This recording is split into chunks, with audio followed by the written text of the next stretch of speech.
정말 믿기 힘든 일이 벌어졌습니다. 최근 유럽의 한 유명 건축 전문가가 일본 여행 후 한국에서 겪은 경험을 고백하며 큰 파장을 일으키고 있습니다. 완벽한 질서의 나라로 알려진 일본에서 상상도 못한 불편함을 겪은 그는 동행했던 지인의 강력한 경고를 들으며 최악의 경험을 예상하고 한국 땅을 밟았다고 하는데요. 하지만 인천공항에 도착하자마자 그는 할 말을 잃을 정도의 충격적인 장면을 목격했다고 합니다. 그가 한국에서 마주한 진실은 무엇이었을까요? 과연 무엇이 그의 뿌리 깊은 편견을 단번에 무너뜨렸을까요? 영상을 끝까지 보시면 그 놀라운 이유를 확인하실 수 있습니다. 안녕하세요. 제 이름은 루카입니다. 저는 프랑스 리옹에서 나고 자란 도시 설계 전문 건축가예요. 공간이 인간의 행동과 인식에 어떤 영향을 미치는지에 대해 늘 깊은 관심을 가지고 일해왔습니다. 돌아가신 할아버지는 엔지니어셨는데 제게 늘 잘 설계된 공간은 보이지 않는 질서를 만들고 그 질서 속에서 진정한 아름다움과 효율성이 피어난다. 고 말씀하시곤 했죠. 그 영향으로 저는 구조적인 완벽함과 기능적인 조화, 즉 잘 설계된 질서를 무엇보다 중요한 가치로 여기게 되었습니다. 그런 제게 일본, 특히 전통과 현대가 공존하며 완벽한 질서의 미학을 보여준다고 알려진 교토는 오랫동안 동경의 대상이었어요. 섬세하게 계산된 정원의 배치, 군더더기 없는 건축의 선들, 그리고 쓰레기 하나 없이 정돈된 거리와 약속된 시간을 정확히 지키는 대중교통 시스템까지. 일본의 명성은 제 직업적 호기심과 미적 갈증을 자극하기에 충분했습니다. 정말 오랫동안 방문하고 싶었던 곳이에요. 드디어 교토 간사이 공항에 도착했을 때 저를 마중 나온 이는 오랜 친구이자 독일 출신의 문화평론가 세바스찬이었어요. 일본에서 수년간 거주하며 일본 문화 예찬론자로 유명한 친구죠. 특유의 자신감 넘치는 표정으로 저를 반기더군요. 그의 표정에서는 여기가 바로 완벽함이 무엇인지 보여주는 곳이며 제가 드디어 진정한 질서의 정수를 경험하게 될 거라는 자부심이 느껴졌습니다. 공항에서 숙소로 향하는 리무진 버스 창밖으로 보이는 풍경은 과연 명성 그대로였어요.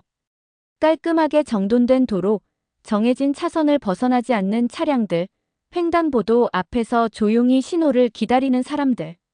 모든 것이 질서정연했죠. 숙소에 짐을 풀고 저녁 식사를 위해 찾아간 유명 소바 가게 앞에는 이미 긴 줄이 늘어서 있었지만 누구 하나 불평하거나 흐트러짐 없이 차분히 자신의 차례를 기다리는 모습이 인상적이었습니다. 세바스찬은 아주 흡족한 미소를 지으며 이것이 바로 일본이며 다른 아시아 국가들과는 격이 다르다는 듯한 눈빛을 보냈습니다. 문득 저는 다른 아시아 국가들의 질서는 어떤지 궁금해졌어요. 제가 조심스럽게 다른 아시아 국가들의 질서는 어떤지 물었을 때 그의 표정이 미묘하게 굳어지는 것을 느꼈어요. 그는 비교할 대상이 아니라면서 특히 한국 같은 곳은 상상조차 하기 싫다는 반응을 보였습니다. 과거 한국 출장에서 겪었다는 끔찍했던 경험담을 늘어놓기 시작했죠. 그가 묘사하는 한국은 혼돈 그 자체였어요. 사람들은 질서를 무시하고 어디서든 시끄럽게 떠들며 거리는 지저분하고 공공시설은 형편없다는 열변이 이어졌습니다. 특히 공중 화장실의 불결함을 강조하며 휴지조차 없는 경우가 태반이라고 질색하는 모습이었죠. 한국에 대해 아는 것이 거의 없던 저는 그의 단정적인 평가에 고개를 갸웃했지만 워낙 확신에 차서 말하는 모습에 뭐라 반박하기 어려웠습니다. 일단은 눈앞의 교토 여행에 집중하기로 했지만 그의 강렬한 비난은 제 마음 한구석에 한국에 대한 막연한 불안감과 부정적인 인상을 심어놓고 말았어요. 과연 그럴까 하는 의문과 함께요. 다음 날 저는 세바스찬의 안내를 따라 교토의 심장부로 향했습니다. 아라시야마의 대나무 숲을 거닐 때는 자연과 인공이 어우러져 빚어내는 정갈한 아름다움에 진심으로 감탄했고요. 금각사의 화려하면서도 절제된 모습에서는 일본 특유의 미학적 질서를 깊이 느낄 수 있었어요. 제가 기대했던 바로 그 모습이었죠. 인파가 몰리는 유명 관광지임에도 불구하고 사람들은 비교적 조용히 움직였고 곳곳에 배치된 안내 요원들은 친절하고 효율적으로 동선을 관리하는 모습이었습니다. 모든 것이 제가 상상했던, 그리고 세바스찬이 자랑스러워했던 일본의 모습 그대로였어요. 세바스찬은 이런 풍경을 보며 연신 만족스러운 표정을 지었습니다. 그의 눈빛과 몸짓에서는 이것이 바로 진정한 선진국의 품격이며 모든 것이 예측 가능하고 통제된 상태라는 자부심이 흘러넘쳤죠. 기회가 될 때마다 그는 일본의 우수성을 에둘러 강조하며 한국 같은 곳에서는 이런 평화로운 질서를 찾아보기 힘들 것이라는 뉘앙스를 풍겼습니다.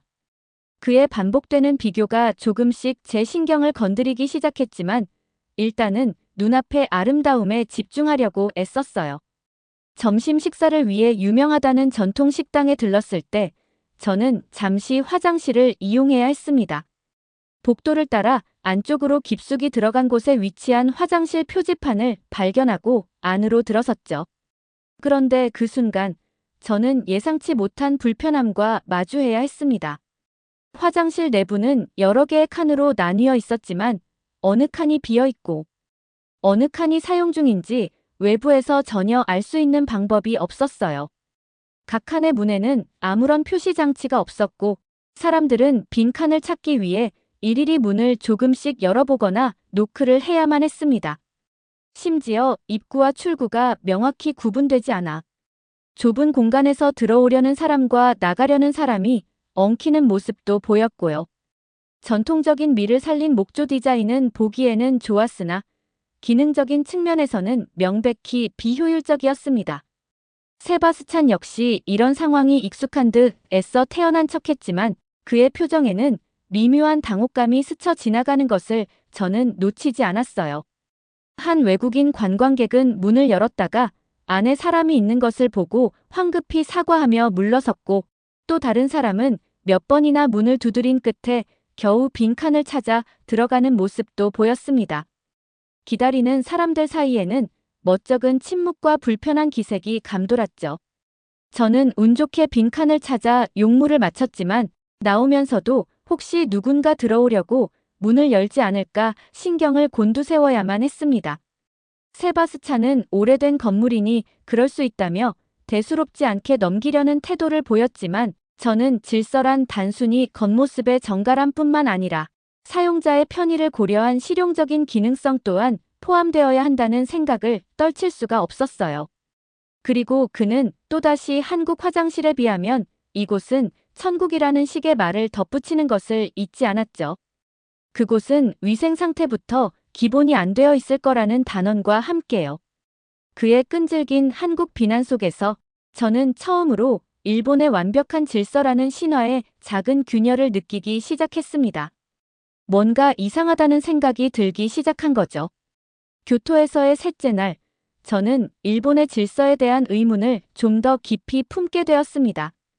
그날은 현대적인 건축물과 쇼핑몰이 밀집한 지역을 둘러보기로 했죠. 세련된 디자인의 백화점 건물은 외관상으로는 흠잡을 데 없이 완벽해 보였습니다. 내부 역시 깔끔하게 정돈되어 있었고 상품 진열 방식이나 직원들의 응대 태도에서 일본 특유의 정돈된 시스템을 느낄 수 있었어요. 하지만 이곳에서도 예기치 못한 불편함은 다시 찾아왔습니다. 최신식 시설을 갖춘 듯 보이는 화장실을 이용하려 했을 때였어요. 각 칸의 문에는 전자식 잠금 장치와 함께 사용 중 표시등이 설치되어 있어 전날 겪었던 불편함은 없을 것이라 기대했죠. 그러나 제가 들어간 칸의 잠금 버튼이 제대로 작동하지 않았습니다. 몇 번을 눌러도 잠김 상태로 바뀌지 않았고 문밖 표시등 역시 비어있음을 나타내는 녹색불이 그대로 켜져 있었어요. 결국 불안한 마음의 한 손으로 문 안쪽 손잡이를 꾹 누른 채 용무를 볼 수밖에 없었습니다. 마음이 영 편치 않았죠. 문제는 나올 때 더 크게 발생했어요. 잠금 장치가 작동하지 않았으니 당연히 외부 표시등은 계속 녹색이었고 제가 문을 열고 나오려는 순간 밖에서 기다리던 다른 사람이 칸이 비어있다고 생각하고 문을 세게 열어젖혔습니다. 하마터면 부딪힐 뻔한 아찔한 순간이었고 우리는 서로 멋쩍은 표정으로 미안하다는 눈짓을 주고받아야 했어요. 주변을 둘러보니 저만 겪는 문제가 아닌 듯 했습니다. 다른 칸 앞에서도 비슷한 상황으로 당황하거나 조용히 불평하는 사람들이 눈에 띄었거든요. 몇몇 칸 문에는 아예 고장이라고 적힌 작은 종이가 테이프로 붙어 있었지만 근본적인 수리나 적극적인 안내는 이루어지지 않는 듯 했습니다. 겉모습과는 다른 실제 사용의 불편함이었죠. 특히 인상 깊었던 것은 휠체어를 탄 한 노인이 이용 가능한 장애인 화장실을 찾지 못해 여러 층을 오르내리다가 결국 직원에게 도움을 요청하는 모습이었습니다. 겉보기에는 완벽한 시설이었지만 실제 사용자의 다양한 필요와 예외적인 상황에 대한 세심한 배려는 부족해 보였어요. 도시 설계가로서 이런 부분은 그냥 지나치기 어려웠습니다. 점심시간이 되어 푸드코트로 내려갔을 때는 또 다른 혼란을 목격했습니다. 여러 음식점 앞에 사람들이 줄을 서 있었지만 줄 서는 라인이 명확하게 그려져 있거나 안내되지 않아 여러 줄이 뒤섞이고 중간에 끼어드는 사람들이 발생했어요. 놀라운 것은 이번에도 역시 누구 하나 큰 소리로 항의하거나 제지하지 않고 그저 못마땅한 표정으로 외면하거나 조용히 불만을 속삭일 뿐이었다는 점입니다. 암묵적인 규칙과 눈치에 의존하는 질서는 때로는 이렇게 비효율과 불편을 야기할 수 있다는 생각이 들었죠. 세바스찬은 어딜 가나 완벽할 순 없다는 듯 어깨를 으쓱했지만 그의 변명은 이제 제게 설득력을 잃어가고 있었습니다.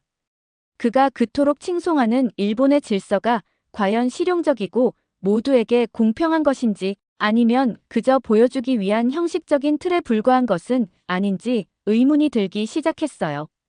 그리고 그는 왜 그토록 한국을 폄하하려 하는지에 대한 의문은 점점 더 커져만 갔습니다. 그날 밤 저는 제가 동경했던 질서의 이면에 숨겨진 비효율과 불편함을 곱씹으며 쉽게 잠들지 못했어요. 뭔가 제가 생각했던 완벽한 질서와는 다르다는 느낌을 지울 수 없었습니다. 일본에서의 경험을 통해 질서의 다면성에 대해 고민하며 잠 못 이루던 그날 밤 회사로부터 긴급 이메일 한 통이 도착했습니다. 내용은 정말 예상치 못한 것이었어요. 현재 서울에서 진행 중인 대규모 복합문화공간 설계 프로젝트의 최종 검토 단계에서 중요한 구조적 문제가 발견되어 제가 즉시 현장으로 가서 상황을 파악하고 해결책을 제시해야 한다는 내용이었죠. 아직 교토에서의 일정이 남아있었기에 갑작스러운 한국행 지시는 저를 무척 당혹스럽게 만들었습니다. 계획이 완전히 틀어진 셈이니까요. 다음 날 아침 호텔 레스토랑에서 조식으로 나온 정갈한 일본식 아침 식사를 앞에 두고 세바스찬에게 이 소식을 전했습니다. 그러자 그의 얼굴은 순식간에 심각해졌어요. 마치 제가 무슨 위험한 분쟁 지역으로 파견이라도 가는 듯한 표정이었죠. 그는 커피잔을 내려놓고 낮은 목소리로 하지만 아주 단호하게 한국에 대한 경고를 쏟아내기 시작했습니다. 그의 눈빛과 어조에는 단순한 우려를 넘어서는 강한 부정적 감정이 담겨 있었어요. 그가 묘사하는 서울은 제가 상상하는 것 이상으로 혼란스러운 곳이었습니다. 사람들은 질서라는 개념 자체가 없고 거리는 시끄럽고 지저분할 것이라고 그는 거듭 강조했죠. 특히 공공시설의 열악함, 그 중에서도 화장실에 대한 경고는 집요할 정도였습니다. 절대 기대하지 말라는 일본과는 비교 자체가 모욕일 정도로 끔찍할 것이라는 단언이 이어졌어요. 청결은 고사하고 제대로 작동하는 시설을 찾는 것조차 어려울 거라는 이야기도 덧붙였죠. 그의 경고는 끝이 없었습니다. 한국 사람들은 외국인에게 배타적이며 영어는 거의 통하지 않고 음식은 너무 자극적이라 속을 버리기 십상이라는 내용도 있었고요. 대중교통은 이용할 엄두도 내지 말고 택시를 타더라도 바가지를 쓰지 않도록 정신을 바짝 차려야 한다는 당부까지 했습니다. 그의 목소리에는 거의 혐오에 가까운 감정마저 실려 있는 듯 했어요. 저는 그의 말을 들으며 착잡한 마음으로 짐을 쌌습니다. 일본에서의 경험이 제 예상과 달랐던 것처럼 어쩌면 한국 역시 세바스찬의 극단적인 묘사와는 다른 모습일지도 모른다는 생각이 스쳤어요. 이번에는 어떤 선입견도 갖지 않고 제 눈으로 직접 보고 판단하리라 다짐했습니다. 호텔을 나와 간사이 공항으로 향하는 내내 세바스찬은 마지막까지 저를 보호하려는 듯 가능하면 호텔 밖으로 나가지 말고 식사는 호텔 안에서 해결하며 공중 화장실은 정말 위급할 때 아니면 절대 가지 말라는 식의 조언을 멈추지 않았습니다. 서울행 비행기를 기다리며 게이트 앞에서 잠시 노트북을 열어 서울에 대한 정보를 찾아보았어요. 인터넷 속 서울은 세련된 고층 빌딩과 활기찬 거리, 첨단 기술과 유구한 역사가 공존하는 매력적인 도시로 그려지고 있었습니다. 세바스찬의 묘사와는 너무나도 달랐죠. 과연 어느 쪽이 진실에 가까울까요? 약 2시간의 비행 끝에 인천국제공항에 도착했습니다. 비행기에서 내려 터미널로 들어서는 순간 저는 압도적으로 넓고 깨끗하며 밝은 공간에 놀라움을 금치 못했어요. 유려한 곡선의 천장 디자인과 효율적으로 보이는 동선 설계가 인상적이었습니다. 안내 표지판은 한국어는 물론 영어, 중국어, 일본어로 명확하게 표시되어 있었고 입국 심사대로 향하는 길목에서 본 사람들은 자연스럽게 줄을 형성하며 질서정연하게 이동하고 있었죠. 공항 직원들의 표정은 밝았고 응대는 신속하고 친절했습니다.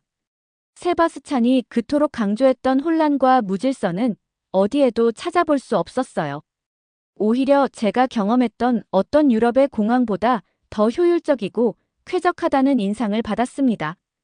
그의 경고와는 완전히 상반된 너무나도 긍정적인 한국의 첫인상이었어요. 제 안의 불안감은 순식간에 호기심으로 바뀌기 시작했습니다. 입국 심사를 마치고 수화물을 찾은 뒤 저는 잠시 숨을 돌릴 겸 화장실을 찾아 나섰습니다. 세바스찬의 그 반복된 경고 때문에 한국의 공중 화장실에 대한 막연한 불안감과 함께 그의 말이 과연 사실일지에 대한 강한 호기심이 공존하고 있었죠. 과연 그의 주장처럼 끔찍하게 불결하고 기능불량일까요? 아니면 그저 그의 깊은 편견이 만들어낸 허상일까요? 화장실 표지판을 따라 코너를 돌았을 때 제 눈앞에 펼쳐진 광경은 그야말로 충격적이었습니다. 세바스찬의 경고가 무색할 정도로, 아니, 제가 일본 교토에서 경험했던 그 어떤 화장실보다도 훨씬 더 깨끗하고 밝고 현대적인 공간이 나타난 것이에요. 넓고 환한 공간은 세련된 마감재로 꾸며져 있었고 은은한 조명과 상쾌한 공기까지 느껴졌습니다. 믿을 수가 없었죠. 가장 먼저 눈에 들어온 것은 입구 벽면에 설치된 대형 전자 표시판이었습니다. 각 칸의 사용 여부가 빨간색 사용 중과 초록색 비어 있으므로 명확하게 표시되어 있어 어느 칸이 비어 있는지 한눈에 알 수 있었어요. 교토에서처럼 문을 두드리거나 조심스럽게 열어볼 필요 없이 즉시 빈칸을 찾아 들어갈 수 있는 지극히 직관적이고 효율적인 시스템이었습니다. 도시 설계가로서 이런 사용자 중심의 디테일은 정말 감탄스러웠습니다. 빈칸으로 들어가 문을 닫고 잠금 장치를 확인했어요. 견고하면서도 부드럽게 작동하는 레버식 잠금 장치는 완벽했고 잠그는 즉시 칸 외부의 표시등이 빨간색으로 바뀌는 것을 확인할 수 있었습니다. 일본에서 겪었던 고장나고 불안했던 잠금 장치와는 차원이 다른 안정감과 편리함이었죠. 안심하고 용물을 볼 수 있다는 것만으로도 큰 차이였습니다. 화장실 내부는 믿을 수 없을 정도로 청결했어요. 바닥에는 물기 하나 없었고 세면대와 거울은 반짝였으며 각 칸마다 충분한 양의 화장지가 비치되어 있었습니다. 휴지가 없을 거라던 세바스찬의 말이 떠올라 실소가 나올 뻔했습니다. 손 세정제와 고성능 핸드 드라이어는 기본이었고 심지어 어떤 칸에는 유아용 시트까지 마련되어 있었어요. 모든 것이 사용자의 입장에서 세심하게 설계되고 관리되고 있다는 인상을 강하게 받았습니다. 세면대 앞에 서자 센서가 즉시 반응하여 적당량의 물이 흘러나왔고 비누 디스펜서 역시 자동으로 작동했습니다. 모든 과정이 물 흐르듯 자연스럽고 편리했죠. 화장실을 나오면서 저는 세바스찬의 얼굴을 떠올렸습니다. 한국 화장실이 일본보다 훨씬 열악하다고 비교 자체가 모욕이라고 했던 그의 단어는 대체 무엇이었을까요? 그가 경험했던 것이 아주 오래전의 일이거나 극히 예외적인 경우였거나 혹은 그저 한국에 대한 뿌리 깊은 편견 때문에 사실을 왜곡했던 것일까요? 도무지 이해할 수가 없었습니다. 공항 라운지로 돌아와 주변의 다른 시설들을 유심히 살펴보았어요. 넓고 편안한 대기 의자, 곳곳에 설치된 무료 스마트폰 충전 스테이션, 다국어 안내 서비스 등 모든 것이 체계적이고 사용자 친화적으로 운영되고 있었습니다. 사람들은 여전히 차분하고 질서 있게 움직였으며 직원들은 미소를 잃지 않고 승객들을 대하고 있었죠. 세바스찬이 묘사했던 혼란스럽고 무질서하며 불결한 한국의 모습은 그 어디에도 없었습니다. 오히려 제가 겪은 것은 세계 최고 수준이라고 해도 과언이 아닐 정도의 효율성과 청결함, 그리고 사용자 중심의 배려였어요. 한국에 대한 저의 첫 경험은 세바스찬이 제게 심어주려 했던 편견을 그야말로 산산조각 내기에 충분했습니다. 이제부터 제가 직접 경험할 한국은 어떤 모습일지 기대감이 커지기 시작했어요. 인천공항에서의 강렬했던 첫인상을 뒤로하고 서울 시내로 들어선 저는 본격적인 업무와 함께 이 도시의 진짜 모습을 탐색하기 시작했습니다. 프로젝트 현장으로 이동하기 위해 저는 지하철을 이용하기로 결정하고 호텔 직원의 안내를 받아 가까운 역으로 향했어요. 세바스찬의 경고가 귓가에 맴돌았지만 이제는 직접 확인해보고 싶은 마음이 더 컸습니다. 지하철역 내부는 공항만큼이나 깨끗하고 밝았으며 노선도와 환승 정보는 한국어뿐만 아니라 영어, 중국어, 일본어로 명확하게 안내되어 있었습니다. 길을 찾는데 전혀 어려움이 없었죠. 특히 인상 깊었던 것은 모든 플랫폼에 설치된 스크린도어였어요. 안전성을 높이는 것은 물론이고 소음 차단 효과까지 있어 도시 설계 관점에서 매우 훌륭한 시스템이라고 생각했습니다. 티켓 발권 시스템은 직관적이었고 플랫폼의 전광판은 열차 도착 시간을 분 단위로 정확하게 알려주어 기다리는 시간이 지루하지 않았습니다. 역내 화장실 역시 공항에서 경험했던 것과 동일한 수준의 청결함과 기능성을 유지하고 있었고 비상벨이나 장애인 편의시설까지 세심하게 갖춰져 있는 모습에 다시 한번 놀랐습니다. 제가 탄 지하철 객차 내부는 퇴근 시간과 맞물려 꽤 붐볐지만 사람들은 대체로 조용히 각자의 공간을 지키는 모습이었어요. 휴대전화로 통화를 하거나 큰 소리로 떠드는 사람은 거의 찾아볼 수 없었습니다. 오히려 제 눈길을 끈 것은 노약자석이 비어 있어도 젊은 사람들은 그 자리에 앉지 않고 서서 가는 모습이었어요. 이것은 단순한 규칙 준수를 넘어 타인에 대한 배려가 자연스럽게 몸에 밴 문화처럼 보였습니다. 형식적인 질서가 아닌 보이지 않는 배려의 질서가 느껴졌죠. 업무를 마친 후 저는 서울의 다양한 면모를 경험하기 위해 시간을 냈습니다. 최첨단 시설을 자랑하는 복합 쇼핑몰의 화장실은 거의 호텔 수준의 청결함과 편의 시설을 갖추고 있었고 심지어 여성 화장실에는 파우더룸까지 별도로 마련되어 있다는 점이 놀라웠어요. 반면 오래된 전통시장을 방문했을 때는 활기차고 다소 복잡한 분위기 속에서도 상인들과 손님들 사이에 보이지 않는 질서가 유지되고 있었고 시장 내 공중 화장실조차 예상외로 깨끗하게 관리되고 있다는 사실에 또 한 번 놀랐습니다. 고궁이나 공원의 공중 화장실 역시 마찬가지였어요. 어디를 가든 기본적인 청결과 기능은 보장되었고 사용자의 편의를 최우선으로 고려한 설계가 돋보였습니다. 이러한 경험들을 통해 저는 한국의 질서가 일본의 그것과는 다른 결을 가지고 있음을 깨달았습니다.